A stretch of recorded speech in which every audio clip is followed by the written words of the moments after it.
We assumed Pluto was merely a frozen graveyard, devoid of any dynamic activity or potential for life. When NASA aimed the James Webb Space Telescope at the system's edge, our old theories completely crumbled.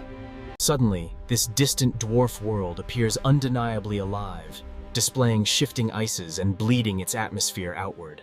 Unexpectedly, escaping matter drifts across the vacuum to coat Charon, painting the moon with Pluto's chemical signature. This specific phenomenon exists nowhere else in our cosmic neighborhood, leaving the research team absolutely stunned today. The new data does not simply question our existing models, it completely shatters them into tiny fragments.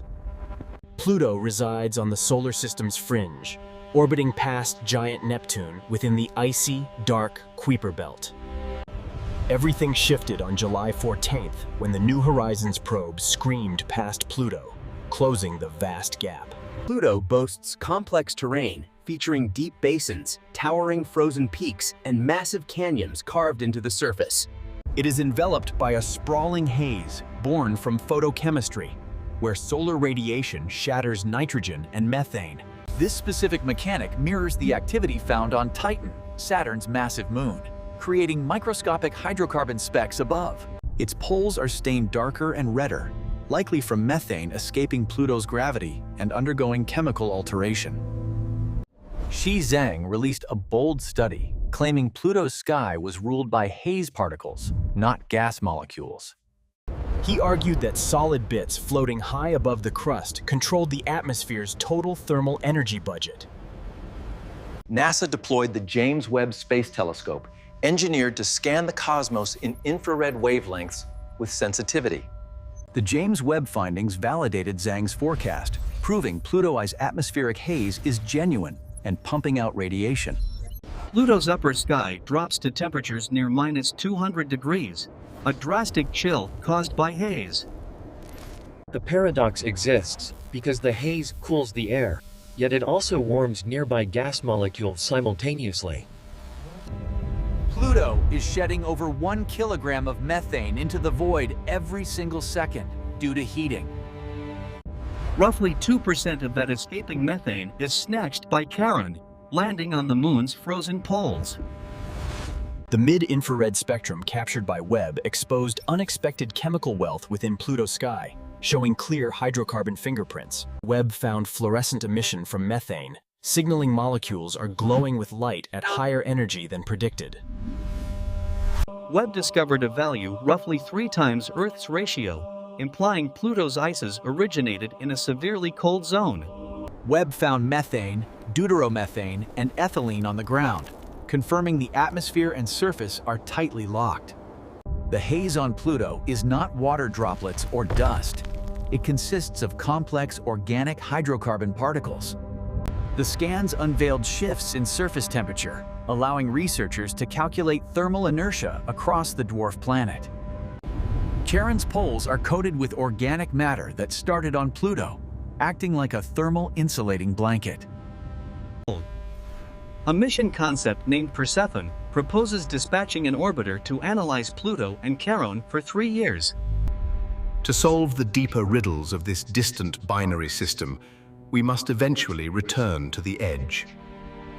A mass spectrometer would directly sniff Pluto's air composition, while radar sounders probe the planet's deep gut. One of the mission's core targets is determining if Pluto hides a liquid subsurface ocean beneath ice. Sputnik Planitia is a massive nitrogen glacier that may have been carved out by an ancient impact. Physics dictates Pluto should have tipped over time to position this heavy basin near the equator line. The only method to confirm this is measuring Pluto's gravity field directly with a permanent orbiting probe. If a hidden ocean exists beneath the ice, it would appear as a positive gravity anomaly map. By circling Pluto for 3 years, Persephone could track shifts in the sky and ground over time. However, this mission is merely a proposal and would not reach Pluto until the year 2058. Thermal light curves grabbed by instruments revealed something odd about how heat flows on Pluto's frozen crust. Areas cloaked in methane ice display vastly different thermal behavior than areas clad in dense nitrogen ice. Some zones defy simple labels, hinting at a layer of dark, organic grime coating brighter ice below. Let us revisit Sputnik Planitia, that colossal basin of nitrogen ice shaped like the lobe of a heart. If a subsurface ocean exists, liquid water would swell upward, creating the mass anomaly we currently observe. The nitrogen ice here is not static, it is convecting, where warm matter rises and cool sinks. New horizons snap these cells, revealing convection loops that take about 500,000 years to finish.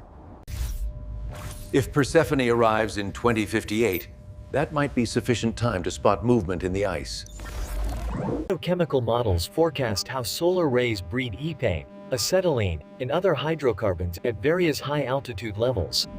However, certain chemical detections were lower than forecast, implying their current atmospheric models are flawed or incomplete. Hydrogen cyanide was tentatively spotted, which is a key stepping stone in making complex organic life molecules.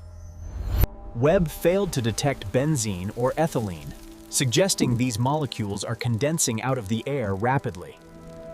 Pluto is often likened to Titan, but new infrared data highlights crucial divergences in their atmospheric chemistry.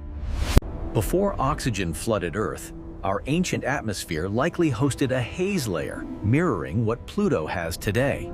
Organic molecules born in Pluto's sky resemble the specific chemistry that may have sparked life on Earth. Pluto is merely one frozen chapter in this story, but it is a chapter we must read. If you enjoyed this deep dive, hit that like button and verify you are subscribed right now.